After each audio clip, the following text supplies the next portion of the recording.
The Marine Corps has never lost a war. They are the only branch in American history built to fight on land, at sea, and in the air simultaneously. And the Marine Corps is legally part of the Navy and cannot operate without them. This is a Marine. This is an Army soldier. This is a Navy sailor. What's the difference? Most people have no idea. 3 branches of the same military. 3 completely different structures, missions, and legal authorities. One deploys in hours. One deploys in weeks. One never leaves the water and still controls the entire operation. Let's break them all down. The Marine Corps has a legal mission that no other branch shares. By federal law under Title 10 of the United States Code, the Marine Corps is required to maintain forces ready for immediate deployment at all times. Not planned deployment, not scheduled deployment. Immediate.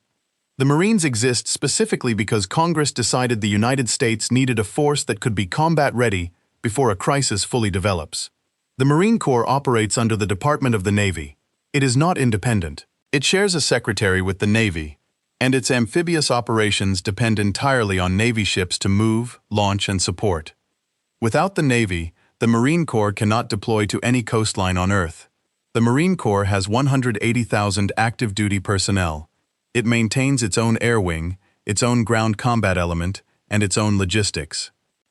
A complete self-contained fighting force inside a force that is still technically part of another branch. No other branch is structured this way. The Marines are the only branch legally required to serve inside another branch while maintaining full independent combat capability. The Army has none of these legal requirements for immediate readiness.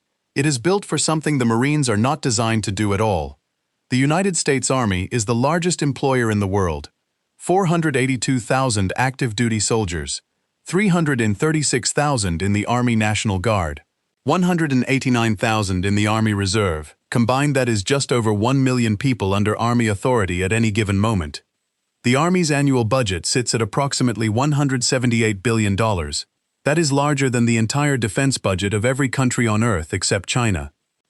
The Army operates 4,700 aircraft, making it the 3rd largest air force on Earth behind the U.S. Air Force and the U.S. Navy. It has more helicopters than any other military organization in the world. It runs its own Special Operations Command covering the Green Berets, the Rangers, and Delta Force. A special forces structure larger than the entire armed forces of most nations. The Army takes an average of 30 days to deploy a combat-ready brigade to a foreign theater. That is not a weakness. It is a reflection of what the Army is built to do. A Marine unit arrives fast and fights immediately. An Army brigade arrives with enough equipment, supplies, and personnel to operate independently for months without resupply. The Army holds ground. It does not raid. It does not strike and withdraw. It occupies, controls, and administers territory for as long as the mission requires. The Marines take the door. The Army walks through it and stays. But neither of them can reach the door without the branch that controls everything between the United States and the target. The United States Navy is the only military force on Earth that can project decisive air power over any location on the planet without requiring access to a single foreign airbase. 11 nuclear-powered aircraft carrier strike groups are deployed continuously across the world's oceans. Each carrier holds up to 90 aircraft. Each strike group includes destroyers, cruisers, submarines, and supply ships capable of operating independently for months. No other nation operates more than 3 carriers. The United States operates 11 simultaneously. The Navy controls all undersea warfare through its submarine fleet of 68 active submarines, 14 of which carry ballistic nuclear missiles. A single Ohio-class submarine carries enough firepower to destroy a medium-sized country. It can remain submerged and undetected for up to 90 days.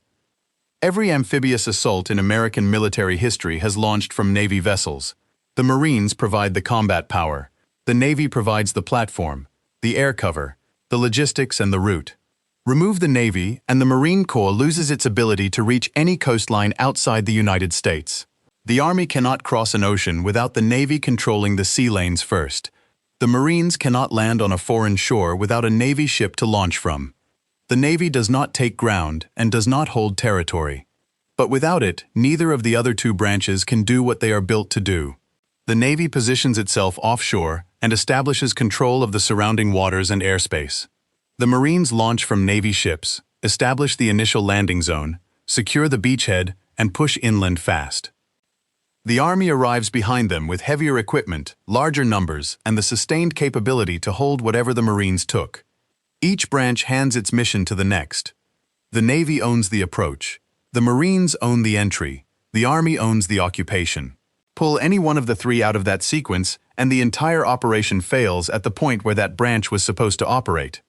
The Marine Corps is a legally mandated rapid response force of 180,000 personnel required by federal law to be combat-ready at all times and structured to deploy within hours of an order. The Army is the largest branch with over 1 million personnel across active and reserve components, built for sustained ground operations, territorial control, and long-term military presence. The Navy is the only force capable of projecting air and sea power over any location on Earth without foreign basing rights, operating 11 carrier strike groups and 68 submarines across the world's oceans continuously. 3 branches. 3 distinct missions, 0 redundancy between them. Here is your question. The Marine Corps is legally part of which department of the United States government? Drop your answer in the comments. If this made something click, the next video will too.